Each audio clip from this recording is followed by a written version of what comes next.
Good morning, everyone, and welcome to NPU Live. My name is Keri Rodriguez. And I'm Tim Langan. Ooh, what day is it today? We know it's April 21st, 2020. What day of the week is it, Tim? It's Tuesday. It's not Saturday, let me tell you. That's right, it's not. It's Tuesday, and we're chugging through week 6 of the quarantine.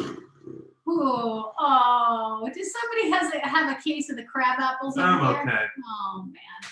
You got a little Starbucks Got my action. Starbucks coffee, got my little half a maple cookie here. I'm doing okay. He needs a little sugar this morning, but I'm doing okay. It's a special morning because any morning where you can get a little Uber Eats action going, so you can get a little Starbucks. I'll take it. It's going to be a spicy show. We're fully caffeinated. That's right. Fully caffeinated. I'm not used to the real stuff anymore. And I got to tell you, I'm excited about today's show. Super excited. We got great guests, fabulous guests. Of course, Incredible. Mira Brown from Prepared Parents. You can go to preparedforsuccess.org and sign up for her tips. I got my tips this morning because I realized, you know, I've been talking to Mira for weeks and weeks and weeks and getting her tips. And I'm so spoiled that I hadn't signed up, but I did sign up. And then this morning I got my tip. I love that. That's such a great way to start the day. It was so awesome. It was a great way to start the day. So I was excited about that. And then we have my president. That's right. We should have I feel like we should have trumpets or something going on. One of my favorite people in the education policy space, you know, he's a hero to me, and he's on the show. He's Shavar Jeffries. Yeah, that's pretty good. The only president I recognize these days from Democrats for Education Reform. My president. That's right. I love him. So excited to talk to him. He's calling in from Newark, New Jersey. We have a strong contingent. We are deep in Newark. We got Chris Williams. We got Tafsir Cosby. Okay, Lamar. Lamar. Listen, our homies are checking in from Newark. Newark, we got you. You are well represented for the National Parents Union. We're going to check in with Shavar, see what's going on. Not only the president of Democrats for Education Reform, but also a dad. That's right. And he's making it through. But, you know, that's another reason why I love this man. He is devoted to his kids. He's a big guy. Yeah, it's very cool. So I want to get some tips because struggle is real in week 6. Yeah. There's something going on in week 6. Yeah. But we're getting stronger though. We've got Jersey, we've got Tennessee. Tennessee today, Jared Bigman from the Tennessee Chamber of Commerce. He actually is the Senior Advisor on Workforce and Rural Initiatives for the Tennessee Chamber of Commerce. You've seen his pieces in Ed Week. We want to talk to him about what's happening in Tennessee. Governor there saying it seems like it's time to maybe open up businesses. I think everything's all set, huh? Oh. Who better to talk about how they're feeling about that is the Chamber of Commerce. Absolutely. What they think. And, you know, also want to talk to him, his perspective about what post-COVID-19 education might look like for the folks in Tennessee. So we love Tennessee, those folks. Tennessee's great.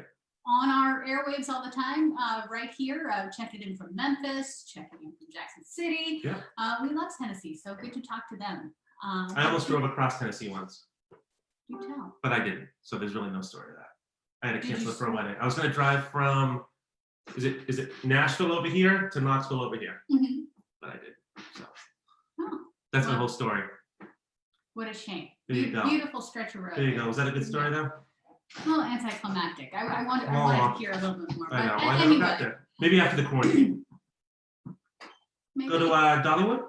Is it Dollywood? That would be really cool. You know, Dolly Parton's doing incredible Smoky stuff. Mountain. She's doing live streams every Thursday. She's sending books to kids all over America. Yeah. She's doing live streams. Yeah. Love me some Dolly. Who That's doesn't? right. That's right. She's good. 9 to 5. Yeah, we're about the same height too. I would rank 9 to 5 right under. I think she's a little bit taller, but 9 to 5 ranked right after Airplane and Back to School. That's my favorite movies. Wow. You know, Tim with the Check it out. throwbacks. Check it out. Anyway, so glad that you all are with us.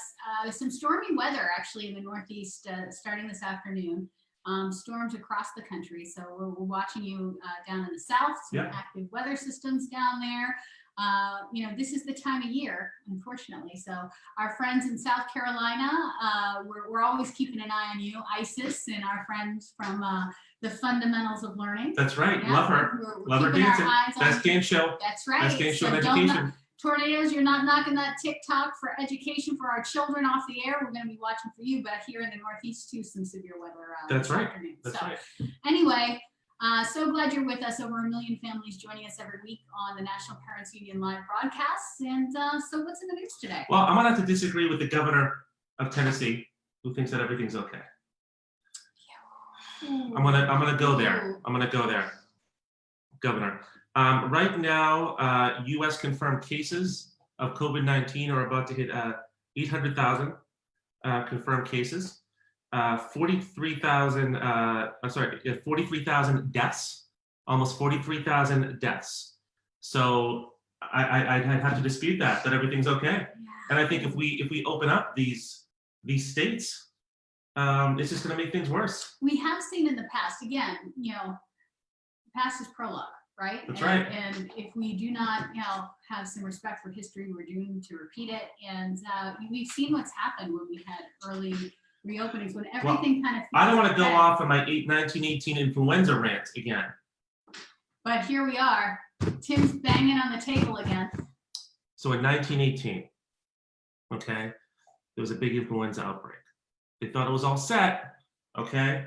So some mayor of a city said, okay, it's all set. Let's have a parade, okay? It was Labor Day. Was it St. Patrick's Day? It wasn't St. Patrick's Day. What was the other one? September. Okay. Give me September. Memorial Day. Memorial Day. Memorial Day parade, I think it was. 300,000 people lined the streets. 300,000 people lined the streets. Insane. And they said, don't do it. But he did it. And what happened was the second wave of influenza came because they stopped it too soon. And pretty soon the hospitals were flooded with 40,000 people from that city. So guys, slow and steady. Let's take it easy. Stay in your home. I'm going to break into this newscast because I do have breaking news right in here. Really, what people want to know. I can tell this by our Facebook activity. Delegates across the country checking in, wanting to know, a really critical issue, and that is, ladies, what are we doing with our eyebrows? I'm finding this is actually one of our most popular Facebook posts. I actually have it up on Facebook right now, and while we're talking about COVID-19, this is breaking news that women want to know. Okay. Well, please. So this just in, yesterday I was able to acquire a flawless brows system, the finishing touch. That horrible thing that you see on TV where it's like a little buzz. Is it right over there? I think it's in the bathroom now, because I will tell you. Go ahead. Go ahead. Okay. Because this is news you want to know. Okay, does it work? So frankly, ladies, we know this is not a road you want to go down. It is a vicious cycle. Once you start using a little razor on your eyebrows, it's disastrous. But you know what? It is week 6. We're into it. Things are getting rough. We're ripping our nail polish off. Yep, that's it right there. And frankly, the brows are getting out of control. So I broke yesterday. I purchased the finishing touch. Yeah, look at you. Aren't you adorable? Oh my goodness. So this is the finishing touch. You guys have seen this. You've seen it on TV. You kind of turn it on like that. Ooh, Jesus look Christ. at the lights. What does it do? So you just take the top of it and you kind of zip, zip, zip, zip. Wait, what do you do again? Zip, zip, zip, zip. You like my sound effects? You want to give it a try? Live on the air? Let's do it. We got a minute to kill before mirror. Let's do it. So here's what we're doing. So so right here you can see a little buzz action. Ooh, it's not like, ooh, you've got those big man brows. I got those antennas. Ooh, this one's tough. I can pick up History Channel 2 with my eyebrows. Well, that one's not coming off, goodness. It's working a little bit. Okay. So the verdict on this, which is really what everybody wants to know, I posted this on Facebook, and more than really any kind of thing I've posted of late, all of our tips or tricks, people want to know, does this thing work on your eyebrows? So here's the review from someone who I broke the dam so that you'd know it was safe. It's all right. That's what I'm going to say. It's not perfect. It's not like getting your eyebrows threaded. It doesn't get as close. It's not as clean and beautiful, but you know what? In a pinch, it's going to get it done. And so that's really my review. Would I buy it again? Yes, because I'm desperate. It costs about $20. You can get it on Amazon. You can get it at CVS or Target, but really try not to go there. If you can get it on just let them grow out. How dare you? Anyway. Listen, the drummer from REM did very well with his eyebrows.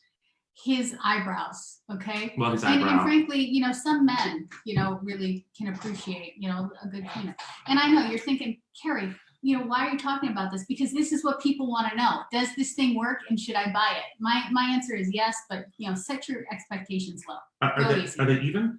You only did one. We'll have to clean it up. Okay. Well, you actually do a pretty good job. This one here is a little, it's a little spiky. Yeah. You know, you got very manly hair though. Well, yeah. I mean, it comes with the territory. Anyway, I was going to talk about immigration, but I think we've talked about the important stuff today. Guys, listen, worth the investment. Essential, trust me, I've gone into the whole rabbit hole of what's not essential. Earrings, dresses, and this thing. Don't go there, guys. Just say yes. Excuse me. I would have you know there are plenty of places where you're going to get information about Donald Trump's insanity and the fact that he is ending immigration in this country. Quite frankly, I'd rather shave my eyebrows than talk about them. So. But not many other broadcasts are you going to get a review of the finishing touch and whether or not it works. You know who has great eyebrows? Who? Mira Brown has great eyebrows. She does. Mira, let's see your eyebrows. Let's see. Bring those eyebrows up here. Mira Brown coming to us live from Austin, Texas. Preparedparents.org or preparedforsuccess.org. Mira, see what I'm saying? This train is going off the tracks this morning. Frankly, you see them? They're not great. They've stopped growing. They stopped growing, I don't know, sometime in college, probably from overdoing them as a high schooler, not having a clue what I was doing. I don't know that life. Okay, my eyebrows have like a mind of their own. They're like growing at rapid pace, you know, out there seeking protein. Gigantic. Like I got to keep these things under control. But ladies across the nation want to know if this thing works. It does. It does.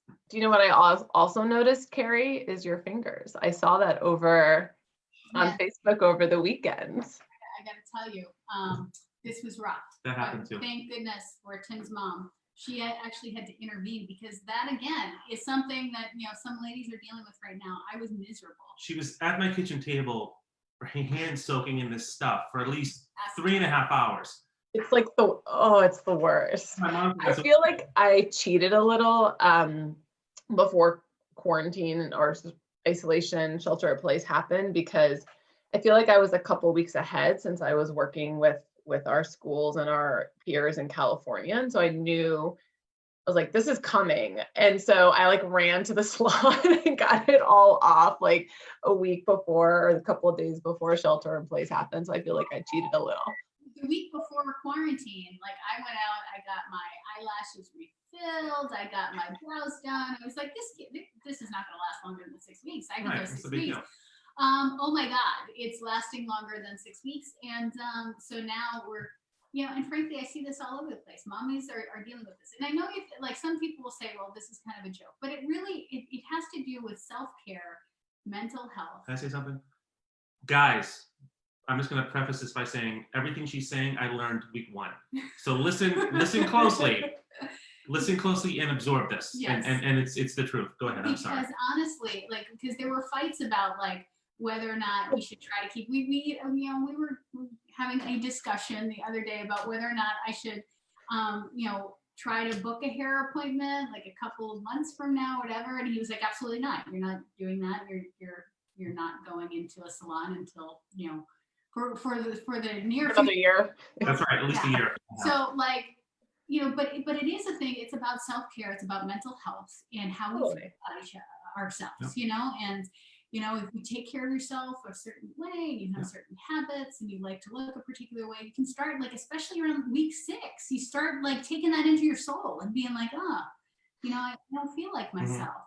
And for me, honestly, like I'm a person that's been very open about, like I've had struggles with anxiety and depression and postpartum depression. For me, it's critically important. And it may sound stupid to some people, but what triggered me for postpartum depression, I wasn't getting my eyebrows done. So I felt like nobody cares about me. I don't even care about me. I look like a mess. And every time I would look in a mirror, I get like more depressed about it. So, you know, I don't care. I'm going out and getting my finishing touch because, you know, I'm going to do me because I need that moment where I feel like a human, that makes me feel like a human being. I'm going to own that. The stick batters. So I can totally everyone has their, everyone has their thing that they need right now to get through their day and to get through stay at home. And there is no shame and no judgment in that. No, not at all. By the way, and stop. by the way, who did your toast? Oh, actually, I did have some assistance in my painting of my nails. Yes. You know, so out there, just putting it out there, you know, I can't do like, I can't, let me see, I can do my left, I can't do my right. So I was like, honey, I need a little help here. And That's he right. stepped up. He was like, all didn't right, kill me, what guys. are we doing here? That's right. Just rolled his sleeves up and said, let's paint some nails. So that I love it, Tim. I love it. There's no way my husband would do that. So that's awesome. desperate times come to desperate measures here. Well, listen, we'll get him on the Dad for Dad show. And between me and Michael Scott, he'll be a whole new man. And you can train him on the Dad for Dad show. Oh my goodness. So Mira, how are you? How's the week going? How's life in the Brown household? We're good. We're good. This is the first Tuesday, actually. Again, I think it's so interesting. I am feeling better in week 6 than I did in week 5. I just think that everyone is having their, like, I think the way you were saying you felt about week 6, I felt that way last week. This weekend it was interesting. There's a couple things that sort of led to that. So last weekend I was supposed to be in New York City for my high school reunion. I'm from New York City, grew up in New York City, went to high school in Brooklyn, and we were supposed to have our high school reunion. And so at the last minute, we had a Zoom high school reunion. And so there were, I don't even know how many of us on like little faces, like, you know, on the Zoom. And it was fascinating. On the one hand, it was awesome because I got to speak to people and like see people, and everyone had like a minute or two to sort of say where they've been the last 20 plus years and all of that. And there were people I didn't even speak to in high school that I was like, wow, you know, like it was really, so on the one hand, like high school dynamics totally don't go away, right? You could sort of see that playing out, but on the other hand, it was really nice to not care about who you were back then and just like hear about people. And there was a Zoom after party. So we stayed up until like 1 a.m. just like talking with people I literally haven't talked to in 20 years. There was something that just sort of fed the soul a little. Like it made, you know, there was a part I was like, can we just do this for a high school reunion? For someone who's zoomed out, which will be a future tip, because I am a little zoomed out. I think everyone is a little zoomed out. It was really nice. And there was a part of me was like, I'm happy to just wear pajamas and like not fly in every year for or however many, you know, every 5 years for a high school reunion and just do Zoom. You know, and talking this morning about like how like this has really been such an extraordinary culture shift for us. Like there is so much we can do without like exerting the exhaustion of like, you know, having to travel somewhere. Right. And frankly, like instead of being on the phone, being face to face, even though we are doing that right now, but what we're going through right now, the lessons we're learning might have a transformative effect on, you know, what we do moving forward and how we interact for the good and the bad. I mean, you've cared about how your family, like you normally wouldn't like get together on Easter and do all of that. But now like folks are doing that. And yesterday we were talking to Nancy Gutierrez about how like every Sunday now they're having a huge phone call with like 32 people on FaceTime with her mother who's in San Francisco, and they never did that before. Right. And now like they're all together. So, you know, the good and the bad here. There is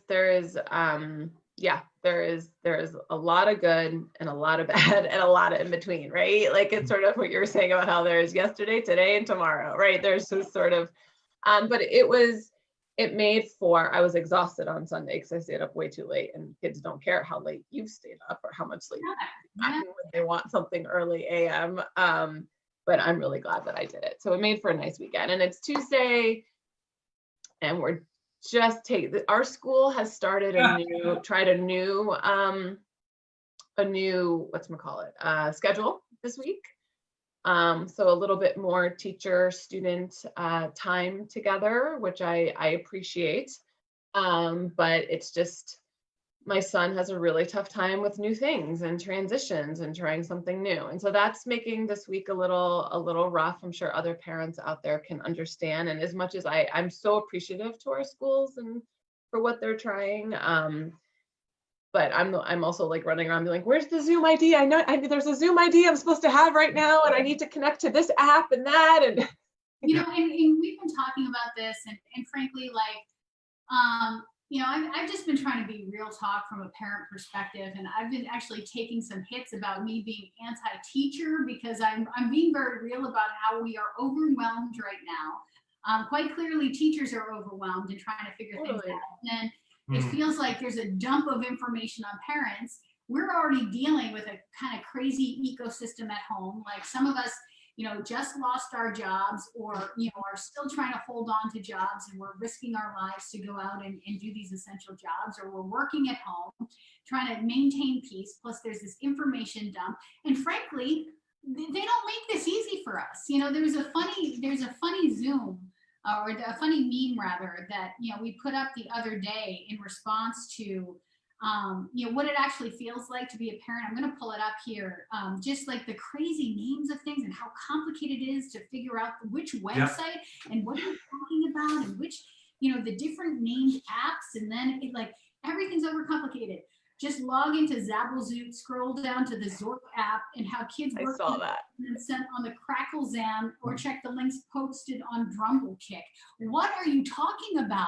Like, with a bunch of little boys over here jumping around, like my brain is not. I know. It's at overcapacity right now. So like, and plus, if you have multiple kids and you're trying to navigate, like, teachers. No one is winning. I know. Our teachers aren't winning. We're not winning. Our kids, like, no one is winning right now. And I get it. Like, and I, like, as I said, you know, in the press, like, I appreciate the effort, but we also understand our perspective. And frankly, like, you're not going to turn me into a teacher overnight. No. It's just not going to happen. Support me in a way that's not overwhelming, and listen to what I actually need to make these months successful. And then you work on the action plan for once kids come back into school, so you can be prepared. Like, see you later. Oh my goodness. Oh my goodness. It's a lot. But even just keeping track of those codes, the Google Classroom. Well, I was running around on Friday because my oldest son Max had a meeting.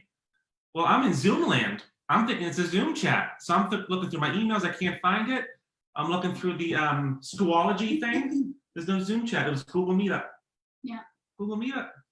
So it wasn't posted there. And then, like, I'm getting updates from Bloom, plus like 40 different emails for 3 kids. And I can't even. Like, I can't imagine 3 kids. At least I mean, I have the 2-year-old, which is like, and I so appreciate his school. Like, they try, and he'll be loved and he'll be fine.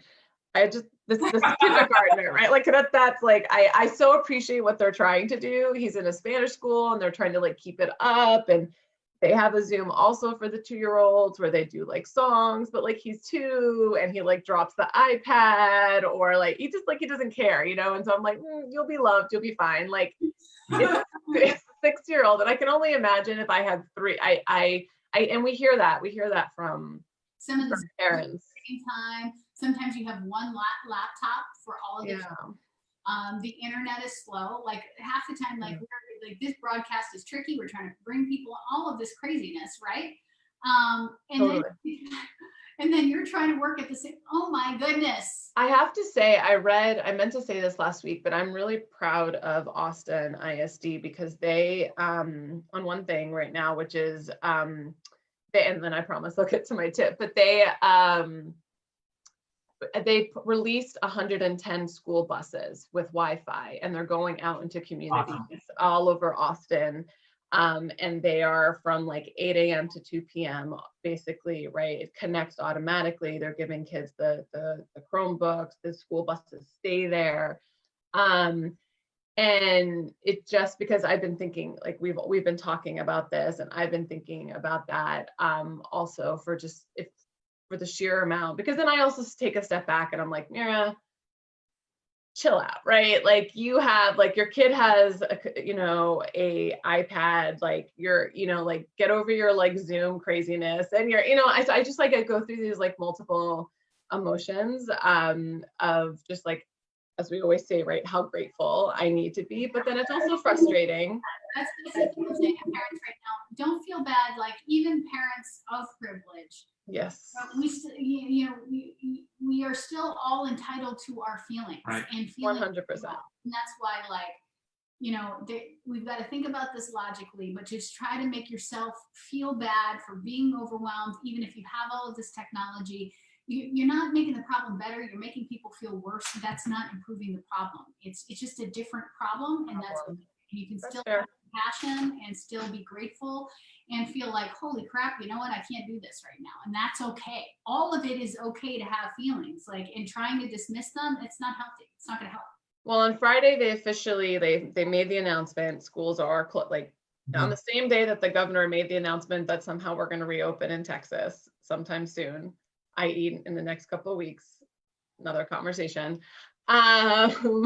They also made the announcement that like officially school was indefinitely, which we all knew was coming, but it like, we were waiting for it. And so, so that's the other update from Austin. We kind of knew it, right? Like everyone knew it, but it was official. And so there was a part of me who was like, even though I know, I think there was always that like human nature part of you that's like, well, maybe just in May, just survive till May, and like maybe for the last month of school or whatever, because our schools end at the end of May. And then over the weekend, I was like, no, this is life, Mira. This is why, like here in Massachusetts, like our governor is filibustering right now about, I don't know what I'm going to. Yes, you do know what you're going to do. Just wrap it up. Just wrap it up. Let us plan. Let us have the time. Like the idea that we're all like waiting, like, oh well, maybe we're going to go back. What we're going to throw everybody's family into chaos so that kids can go back for 2 weeks and then shut down again. What are you talking about? Like, let's start thinking logically, allow parents to have some runway to plan for what we're going to do in the coming months. And then educators, please do your best work. I want to see that task force in all 50 states where you are coming up with the best ideas to deal with trauma impacted kids and to mitigate learning loss. Like, get on it. Don't worry about me. Mama's got a plan over the next couple of months. And you do you. You're not going to turn me into a teacher. And even if you did, by the time you did, they want us to be teachers anyway. So like, my son has been very explicit with me. I don't want you to be my teacher. And I was like, don't worry, kid. I don't want to be your teacher either. Like, he's like, the professional relationship is not. No. Let's just keep it personal. Let's keep it mom and son. Let's not bleed into professional here. Mira, quickly, can we get to the tip today? Yes. Sorry, I just missed you guys so much. It's been. I'm looking forward to your tip because it's something that I struggle with. Not just with my kids, but I'll be honest with you. It's something that affects me as well, which is the news, how I handle it, and how I describe it to my kids. It reminds me of when I was in New York during 9/11. As horrible as it was, you couldn't get I think that's the first time I ever experienced having to watch the bad news on a loop. Constant. Like constantly. And that's the first time I heard people say, you got to shut that news off. And I didn't have it. We didn't have iPhone.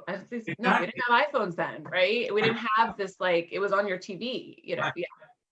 Yeah.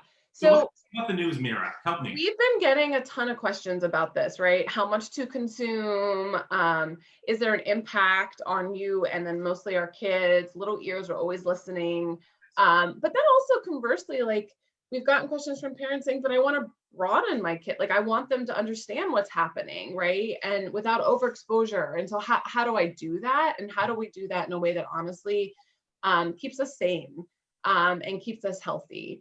And so is there such thing as too much? And the truth is the research, so I didn't know the answer to be, and I don't know the answer a lot. And so what do? I go and I look at the research and the science, and we do a ton of reading. And the research says, yes, there is in fact overexposure. And it is something as human beings and as parents, we need to be careful of. And hear me out for a second, because I don't want everyone to sort of, worry too much. There's like everything else, unsatisfying as it is, there's a balance. And so here's talking about 9/11. Here's some interesting studies that we found. There was a study done after 9/11 on kids' extensive exposure to news, and how even though they weren't at right ground zero, and I'm from New York. I was there like at there personally, the overexposure to the news actually predicted post-traumatic stress disorder, PTSD. And the reason why that is because actually watching, and it's not all created equal, meaning like watching the news on TV rather than like hearing it, right, or reading it, results in a stronger emotional like response, right? Because you're seeing and greater memory, because the visual, it's like when you think about people who are like visual learners, right? The visual aspects of it stay in your head, and it ends up on a loop. So that image, you know, even right now, like it comes to me of the building and the plane that they kept showing over and over, the plane flying into the building, into the building, into the building. Yep. On loop. Your brain starts doing a loop, as I understand it, like a loop of it, right? And it stays in there. So the visual definitely is a much stronger, right? And then when you think about, you know, it doesn't help that we're in a 24-hour news cycle right now, right? And so, and to capture our attention, you know, clickbait and all that, to capture our attention, you know, they use the scariest of headlines and, you know, images and whatever it might be to keep you, you know, keep you reading. And it in fact only takes 14 minutes. When you think about that, it takes 14 minutes. This is what studies say, of watching bad news for you to start feeling sort of the like negative effects on it. So all of that is to say, yes, like the research points out that like continuously extensive exposure can have a negative impact. So what do we actually do? And I'm with you, Tim. I have apparently very bad habits as well, right? I wake up in the morning. It's literally before I even get out of bed. It's the first thing I do. I scroll through to see what's happening. I don't actually have time during the day between kids and work and things like that. But then, so what happens? I put the kids to bed. I do the dishes. I finish work. And then what am I doing at 10 o'clock at night, 11 o'clock at night? I'm scrolling back through, and it's like a wonder I can't sleep at night. Right. And at dinner with my brother, you know, we live next to each other and we talk about it. And little ear, you know, I forget that little ears are listening, and they're taking in everything, right? Everything that we're saying. And I remember my son's occupational therapist being like, don't talk about it. Like, your son has anxiety, like, don't talk about it, because he doesn't, you know, you're talking about it and you're not then processing it with him. He's just hearing it, right? And so here's a couple things that we can do when it comes to the news. Keep it brief, do it early, talk it out. If there's sort of 3 things that you can think about, right? Set a time limit for how much news you're going to consume for yourself and for your family. Everyone's different, but just set a limit. It's really hard to do, especially right now. I'm constantly wanting to know, what are the numbers? What's happening, you know, across the country, especially for what we do. I want to keep informed. Don't watch it late at night or listen to it late at night or read it late at night. Really hard to do also. I see your face because I'm the culprit of that, but it will, if you do it in the morning, if you read it in the morning, it allows your body and your brain the entire day to process and to get through. So you're done with that processing by the time you go to sleep, right? And you're not your brain is still processing while you're sleeping, and you're not getting, and right now, like, we need our sleep if we want to be good parents and good teachers and everything. And then the last thing I would say is, whether your kids are younger or whether your kids are older, talk it out. It's really important. This is whether you want to broaden their understanding or whether they're hearing you, little ears again. Talk it out, explain it to them, you know, answer their questions. Gabriel asks me all the time, am I going to get the sickness? Yeah. I called it the sickness 6 weeks ago. So now we're sticking with that. But like, am I going to get the sickness? What does that mean? You know, or he's gotten really interested in what's a vaccine, right? And so I'm trying to sort of follow his curiosity and make it less about something scary, right, and make it more about something that he can learn that's interesting, that he can sort of apply in different ways. So it's not just this sort of scary thing in his life. And older kids can analyze it, right? They can, is it accurate? Like, there's ways to use the news in that way.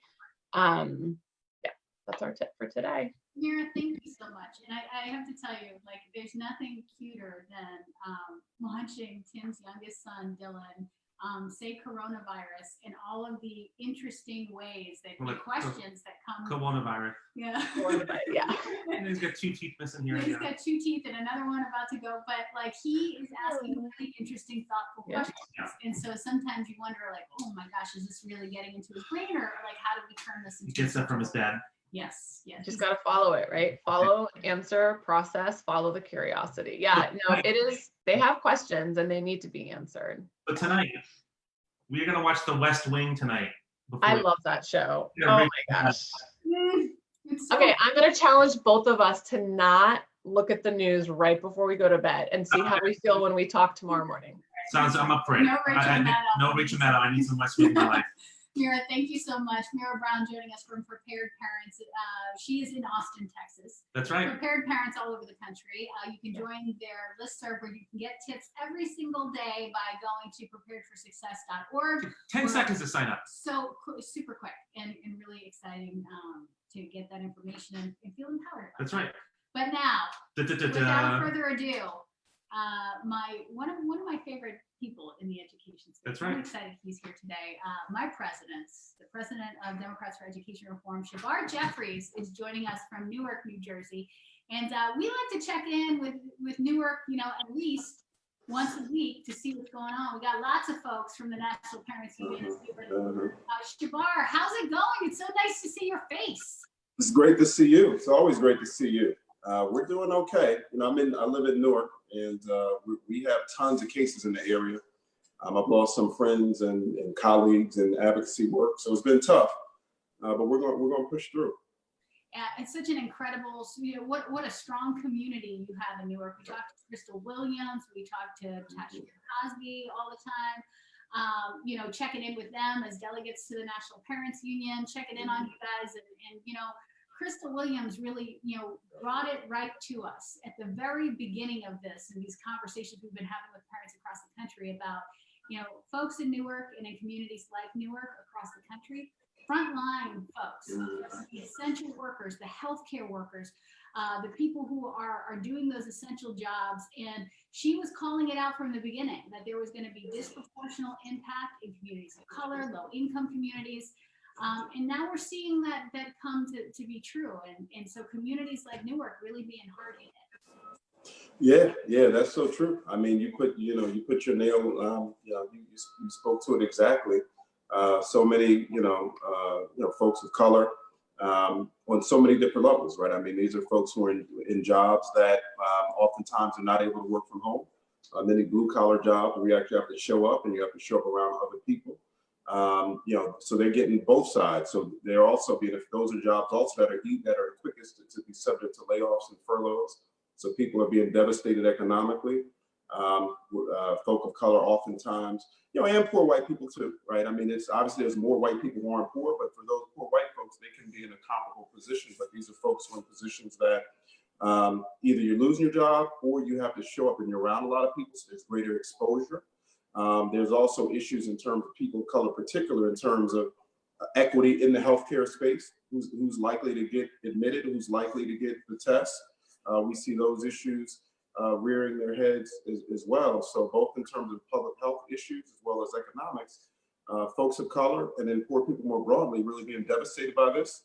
And it's really going to require all of us to raise our voices even louder to bring appropriate responses to these challenges. Yeah, this is something we keep trying to hammer home. Racism does not rest because we have a pandemic.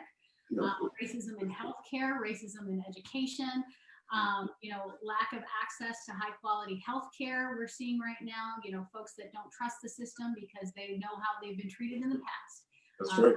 That's right. The hospital because they might be dismissed. They know how they're going to get treated in some circumstances. And so just from that standpoint, like, it's very interesting how some folks have come to this thinking that, all of that is not in play. It remains in play. And it's why, we're seeing these impacts. So that's right. It's certainly, our folks from Newark representing and leading that conversation for us. So it's been extraordinary to see that. So Shabar, I got to get into this, you as a daddy before you as a deefer. I gotta say, I know our folks, we have a program here called Dad to Dad every week where we get dads across the country talking about, you know, and it's a really emotional conversation where dads going through this are having a very open conversation. How has this been for you as a dad, and how's your family kind of getting through this moment? You've got 2 kids and you're in the and how's it going? We're doing okay. You know, my kids are 15 and 13. So I have a 9th grader and an 8th grader. They've been doing the distance learning. They've been learning through distance learning for about 3 weeks now. I mean, it's been official for 3 weeks. Prior to that, you know, the school systems were trying to, you know, kind of get things in place.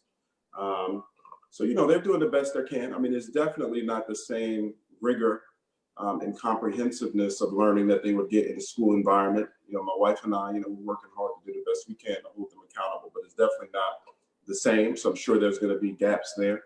You know, now my kids are fortunate that they have 2 parents at home, you know, who are middle class, who you know, who can provide additional supports and accountability. So they're much better off than many other children. There's no question about that. But we're managing, you know, trying to manage boredom, right? I mean, the school day ends in the early afternoon for them, and trying to have things to do, particularly here in Newark, because we're really ground zero. Sports too, like who are used to being out and moving their bodies and doing all that. Like, how are they dealing with that right now? Well, they have PE with Mr. Jeffries, so so they have PE class with Mr. Jeffries. So we'll do workouts 3 or 4 days a week. Still not the same with being outside, but you know, we have a in-house workout that I run them through a couple circuits. But yeah, I mean, it's you know, we've been playing a lot of Monopoly. We've been doing that, other board games, streaming a lot. You know, watching more stuff on Netflix than I ever thought I ever would. So look, I mean, understand what's going on, because what we've been talking about with our older kids is, you know, the grief that kids have around, you know, that lack of social interaction, especially kids their age that are kind of just getting into that. You know, that's becoming more and more important. Unfortunately, like we're going to be talking to Nehemiah Frank down in Oklahoma, the Black Wall Street Times, about a piece he just wrote about, you know, the devastating mental health issues that our kids. Yeah. They're depressed. They're, you know, they're just so disconnected, and our kids are just learning that, like, you know, how to manage these big emotions, and everything feels like, you know, this is the best or this is the worst, and kind of go through that. So how are you helping your kids get through that piece of it? Yeah, well, what I try to do is I try to teach my kids to try to make the best of any situation they face. Mm-hmm. And so we spend a lot of time telling them stories about, you know, our upbringing or whatever the situation is, to say, you know, how do we, even in the midst of these difficulties, we're definitely honest that this is obviously very abnormal and unusual, and it's traumatizing, right? We have friends, family members, not necessarily that they know, that we know that we've lost because of this. That's clearly traumatizing, and that's difficult. And it's challenging for them to be, like I say, to be away from friends, to be away from school. But at the same time, we said, you know, we try to say, let's make the best of this. Is a time for, as a family, we can bond more tightly and spend more time with one another and create memories, even in the midst of this. My daughter's a writer. I'm pushing her. You know, she had been working on a novel at 13. She kind of, you know, stopped working on it for a while. So there's an opportunity for you to focus on that. My son, you know, encouraging him to get even, you know, move further along in some of his academic studies and some other kind of pursuits he has. So what we really work to do is try to keep it positive, and try to limit how much negativity is coming at them from social media or from TV, because, you know, the media environment can be relentlessly negative, and that's not really healthy for adults, let alone children. And so we do the best we can to manage that as much as we can. We try not to be Pollyannish with them so that they're just naive about what's going on. But at the same time, we simply say, look, we're blessed by God. We're here. We're breathing. We have shelter. We have food. You know, we're economically okay. We're blessed. And that means we have to now be a blessing to other people. And that means we can't sit and revel about some of the things we can't do that we'd like to do, because at the end of the day, we're still blessed. And I want to make sure they understand that. Yeah, it's so important to keep that mindset too as a parent, because, you know, our little ones are watching us and how we do.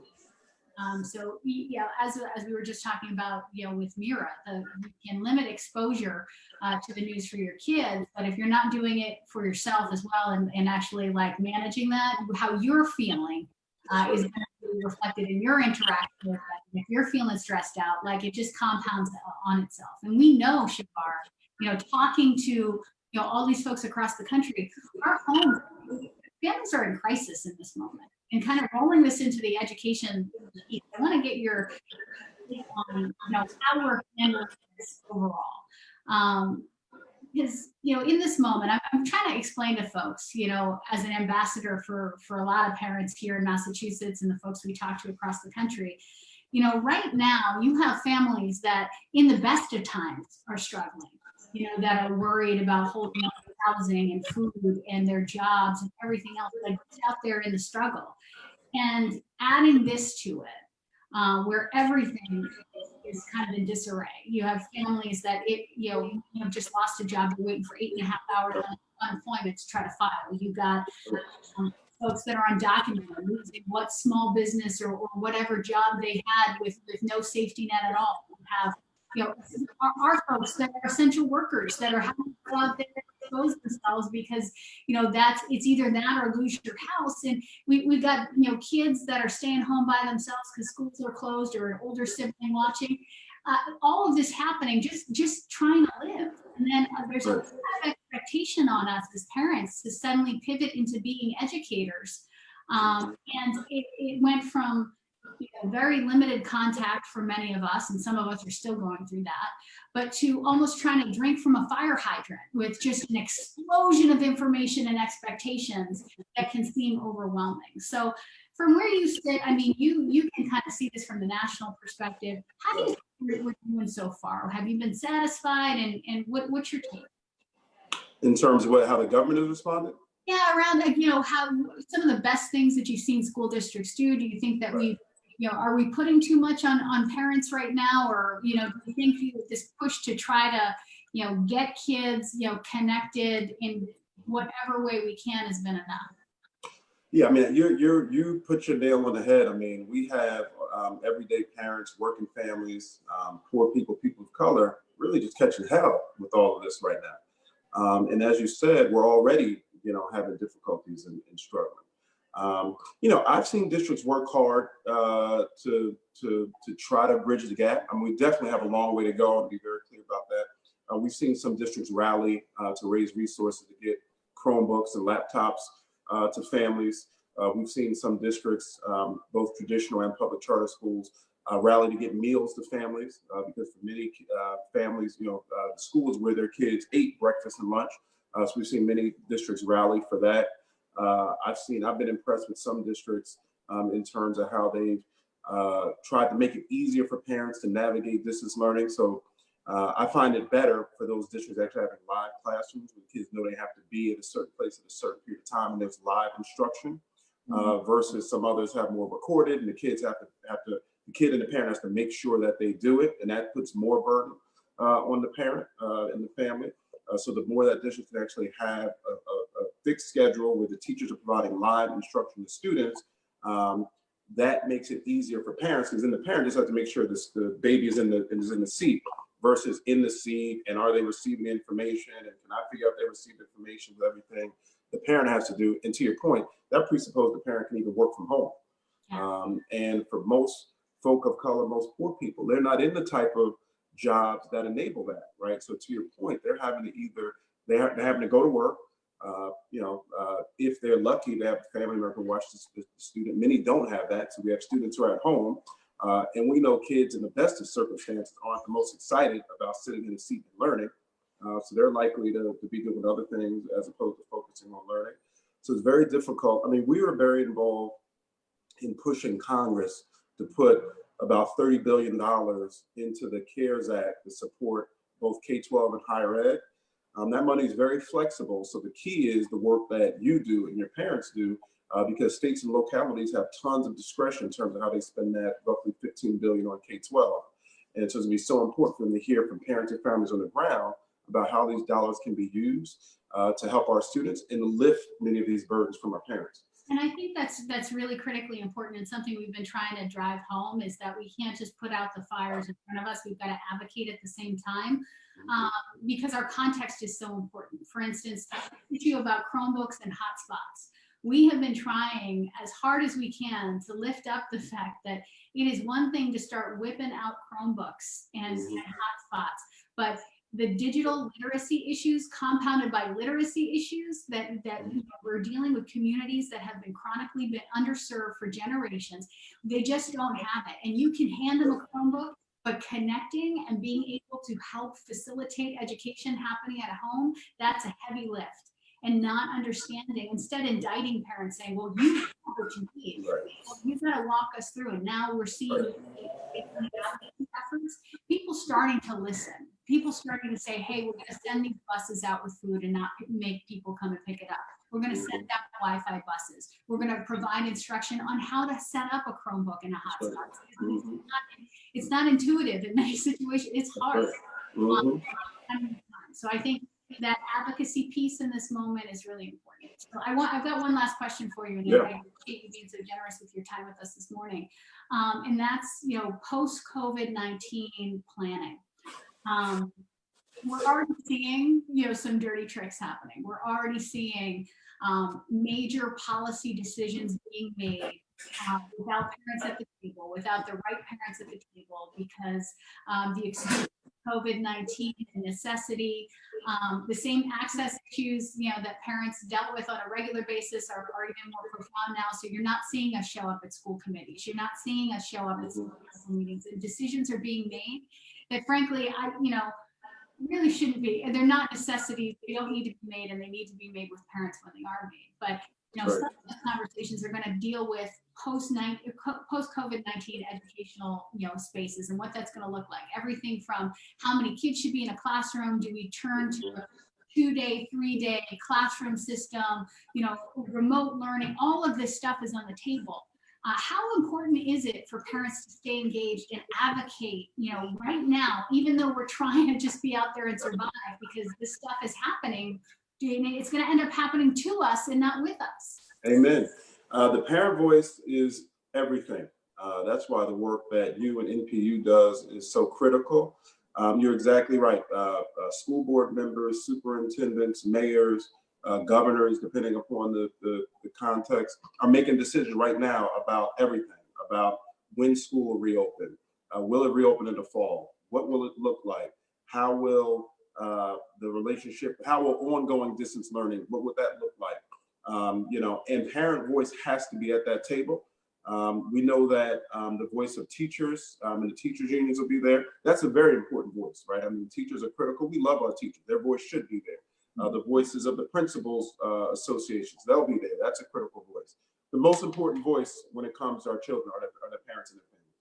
And so it's absolutely critical for our parents and families not to wait.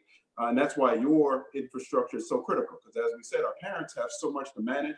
They need parent leaders who are rooted in their interest to fight for them, to raise their voice, to speak for them. And so for those parents who are privileged enough, who do have enough bandwidth to, after they've taken care of the putting food on the table and taking their babies, have enough bandwidth to advocate, please do. Speak to mayors, speak to school board members, speak to school superintendents, make sure that whatever plans they're coming up with really serve the interests of parents and families. So important, and that's why you're going to see us and all of the delegates, our National Parents Council, the group of 14 at all of these tables.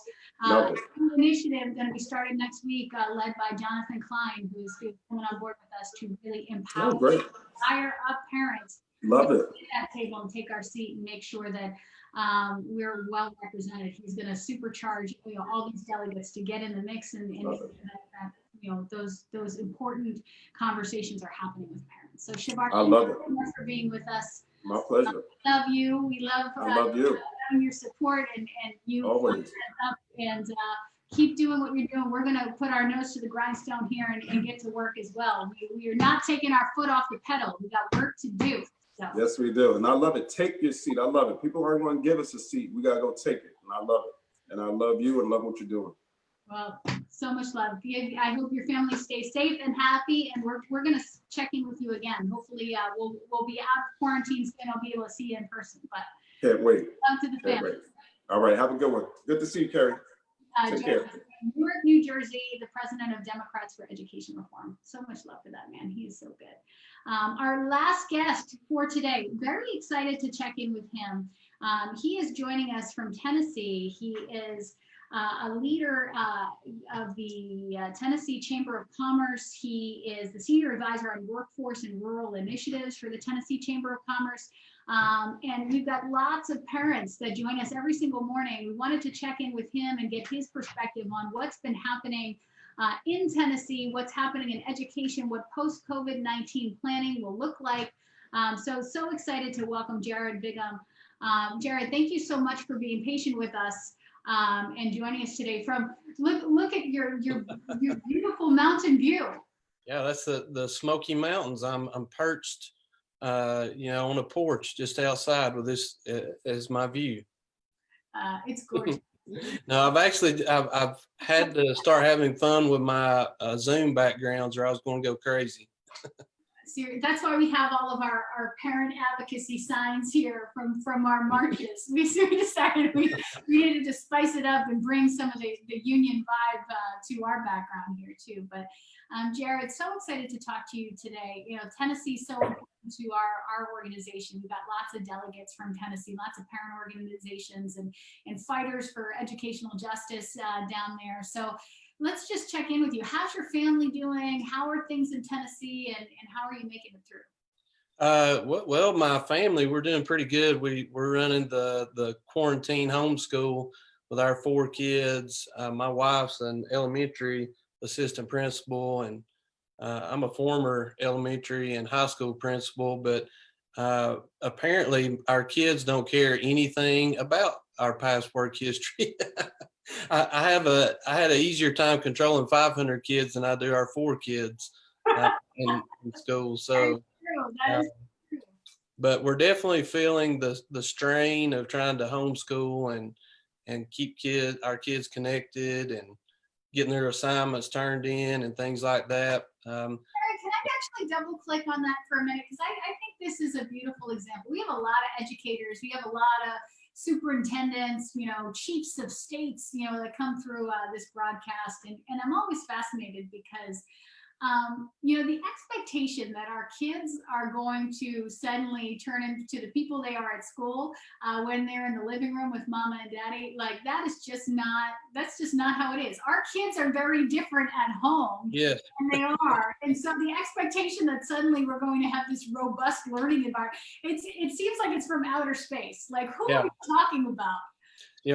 I was actually at the beginning of the quarantine, I was excited about this opportunity. I thought, man, I'm going to get to teach again. And I used to be a science teacher, so I was going to do all these cool science experiments. And we set up a little classroom in our office for the kids. And the new wore off of that pretty quickly. And we started feeling the strain after about a week of that and trying to keep the routine up. And,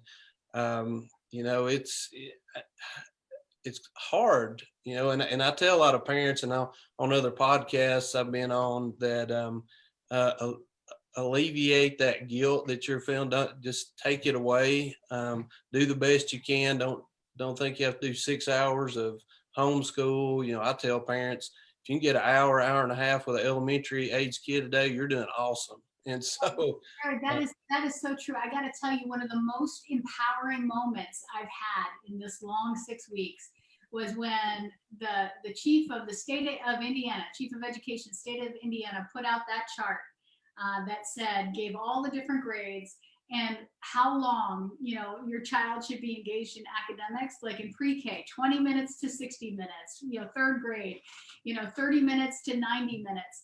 And the level of attention span you can expect, 3 to 5 minutes for our babies, 10 to 15 minutes. Because as a parent, you've been given the schedule. Like, they'll throw a schedule at you and you have this expectation, well, we're going to have a 2-hour math block and then we're going to have a 2-hour English block. And well, why aren't you sitting down here? Why are you getting the wiggles after 10 minutes? Mm-hmm. Like, we got to do these worksheets. They're not supposed to. Like, we know that. I'm a parent. I'm not an educator. So I have expectations that have been put on me that I'm putting on my kid that are unrealistic. It's crazy. Well, and especially, in your home environment where the children are used to being comfortable and it's a place they play and hang out versus all of a sudden it's turned into a more structured environment. Expectations went up, they just keep ratcheting up on what we want them to do. And I can't imagine parents that live in an apartment building where they don't have a lot of room for their kids to go out and play every day. But we live on a farm and blessed that we've got a lot of land that they can go out on and play and romp and stomp. And man, I can't imagine parents that are in their homes. This window right here is a brick wall. We live in the city. So like that struggle is real. And one building away is a senior center that's now on quarantine. So Okay. Talk about tight quarters, like not being able to go to any park. Little boys are meant to wiggle and run. Like that's what they're built for. And so I definitely identify with them. My goodness.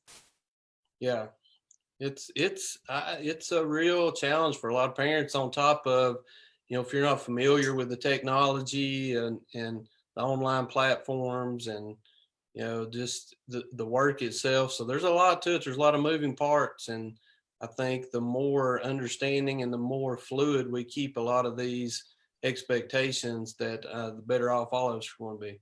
Oh, such important advice. And it kind of takes the rock off your chest as a parent. Say like, just do the best you can, because it's a lot of parents are very worried about their kids falling behind, because we've kind of built that competitive nature into us, that, oh my gosh, every minute like they're falling behind and they're going to end up homeless and they're never going to make it because of all of this. But so let's dig into that for a minute. So you are the senior advisor on workforce and rural initiatives, and so that's kind of the intersection of the Tennessee Chamber of Commerce. Like, we wonder why business is always so curious or advocating for high quality education. It makes sense because from our lens as parents, we're not in this just to graduation day.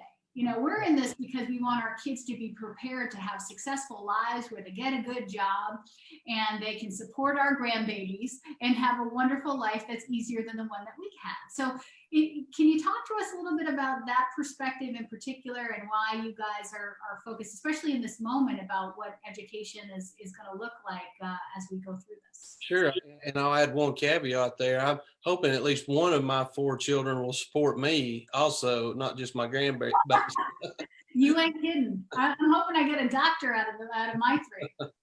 So, yeah, I mean, we were dealing with a skilled workforce issue in Tennessee, and like many states before the pandemic hit. And a big chunk of my role was to go into rural communities and meet with the industry leaders, figure out where the gaps in their talent pipelines were and are, and then meet with K-12 and post-secondary folks and try to help create some pipelines for students where they can not just get a job, because I can get people jobs all day long. What we really want is a living wage career for students that has some on and off ramps that they can keep upskilling if they want to, and really create that a career trajectory and not just a job they're clocking into without any upward mobility, and the ability to stay in that rural community if they want to. So we really work with industries within commuting distance. So, it was a pretty big challenge before all this craziness, and just trying to align some of our education programs to those careers that are out there, and connect these students to those jobs and get them thinking ahead. Even in middle school, start exploring what careers they might be interested in, and so that we could help support them better in what they want to do whenever they get out of school. And, looking ahead, it's going to be a pretty heavy lift, just trying to get that workforce built back up as we're navigating the new reality of, well, if somebody is showing symptoms at work, then they've got to wait till they get their test results back. They've got to be quarantined. They get test results back. And then once they get those test results, then maybe if it's positive, they're going to be quarantined even longer. So how do you keep a stable workforce during this time? And it's it's not just that individual. I mean, actually, one of my children had to be tested a couple of weeks ago just because he was showing symptoms, and once he was administered that test, our whole family had to go on even more of a lockdown. You know, couldn't even go out to get groceries. And my parents who live beside us, they had been around him, so they had to go on lockdown even more. And you know, they said, well, maybe 5 to 10 days before we get the results back. And then if he was positive, they were going to be 14 more days. So, you know, that new reality of for employers as they're trying to navigate that and keep a consistent workforce, especially a trained workforce in a lot of these skilled jobs, it's going to be a big challenge. Well, Jared, I got to put you on the hot seat because you are in Tennessee, and your governor's taking a look at opening things up, opening up businesses, and you are talking about that cycle of, you know, because we really don't have control of this virus yet. We don't fully understand it. We haven't been testing enough, is what the scientists tell us. Politicians sometimes, you know, say otherwise, but I try to follow the experts, the doctors, the scientists here. You know, how do you see it? Do you think it's too early for Tennessee to be opening up? Like, how do you see it from where you sit? Well, one of the things that has gotten lost in the news cycle is that it's not every county opening up. Where the metropolitan cities are, those counties will still be under the quarantine guidelines or the shelter at home guidelines. Memphis, Nashville, Knoxville, Chattanooga, Kingsport, Jackson. So that those counties are still under the current guidelines and will remain under those guidelines after May 1, if and when it is really lifted, if the guidelines are lifted. But I will say there's a lot of intentionality about if there is an opening of businesses, how do we do it in a safe way, as safe as possible? You know, the chamber, we've been leading 12 different sector task force teams made up of industry leaders from across the state. And so you've got, let's say, a health sector team or a construction, met with the construction folks yesterday. How do you open up some of these businesses with this new reality? What are some guidelines that can be put in place? What's childcare options for their employees that can keep them safe as well? And so there's been some really thoughtful conversations around that. It's not just like the doors are going to be kicked open and say, okay, everybody, let's go to the bowling alley. You know, it's so I think for me, I do try to look at the national scene and the data.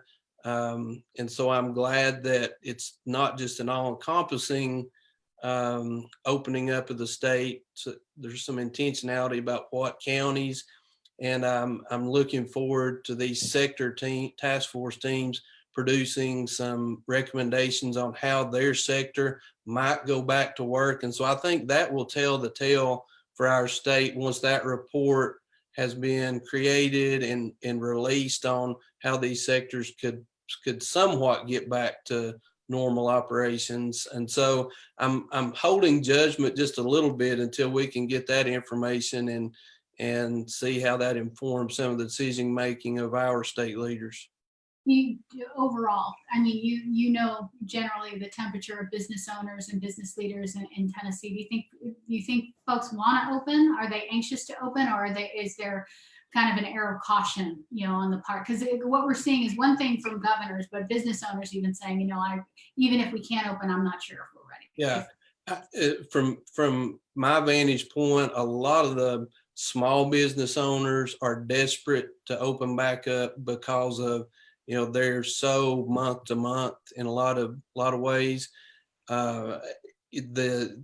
Your more mid-level and larger corporations are being much more cautious about how do we stand up operations in a semi-normal way. And in the conversations I've been having with these task force leaders, I mean, they're showing some real concerns about, you know, how can we do this in a way that's not going to jeopardize people's health, and how can we do it in a way that would weigh the economic repercussions for families against the health considerations. And so for me, I've been really impressed with the thoughtfulness of these industry leaders, because they're the ones that own the businesses. And so, if they don't open, it's going to be a real struggle. So some of them are being very cautious about it and saying,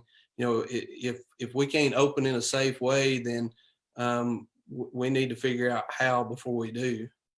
Jared, we thank you so much for joining us this morning. Really important perspective, just really smart takes on what's happening from Tennessee. And we appreciate, your guidance, as a former educator, just your wisdom passing along to parents to do the best that they can in these moments to manage expectations. No problem. Talk with you this morning. Yeah, thanks for having me. Jared Bigham, he is from the Tennessee Chamber of Commerce. He is a senior advisor on workforce and rural initiatives, joining us from Tennessee. A beautiful backdrop. I love it. I'm jealous. Oh my goodness. Well, look at that one. Oh, look at The student bodies is joining me, so. We'll take an extra guest. Hey guys, what's up? There you go. That's awesome. Hey guys, you have a nice day. All right. Well, thank you guys all for joining us all across the country for this conversation this morning, a Tuesday. It is April 21st, 2020. And that will conclude our broadcast for the day. Exciting show. Yeah, but especially I'd like to share some feedback here, because we got some responses to some of our questions online. First of all, if there is a Lamar, Washington sighting, please, from New Jersey, please put us in touch. NPU wants to know where Lamar is. I haven't talked to this guy since January from Jersey. Also, too, I asked a question for the ladies. How can men support you during the pandemic? Ooh, and so what'd you get? Well, Kelly Williams-Ballar said, just be there to listen to us vent. Mm-hmm. Never been told that one, Kelly. Yikes. Mm-hmm. Just listen, guys. All you have to do is listen. Don't say anything. And then, yep, talking out is huge. Oh, this is Jose from Dad to Dad. That's right, talking out is huge. It's a call to all dads. Embrace the moment and use your body language to show you care as you work through how to talk it out. Aww. Oh, I didn't even see that. Hashtag hands on shoulder. That's right. See, I got this down, Pat. That's great. You taking Michael Scott lessons over there? I think Jose is. I think he's starting to listen. This is great. And special shout outs obviously to the vet, Jose again, Kelly Williams-Ballar, and again, have a nice day, guys. That's right. We'll get further into this. I think this is a topic that people want to discuss. I think we should bring it up on Dad to Dad show. I think so. All right, folks. We'll see you again tomorrow. Have a great day.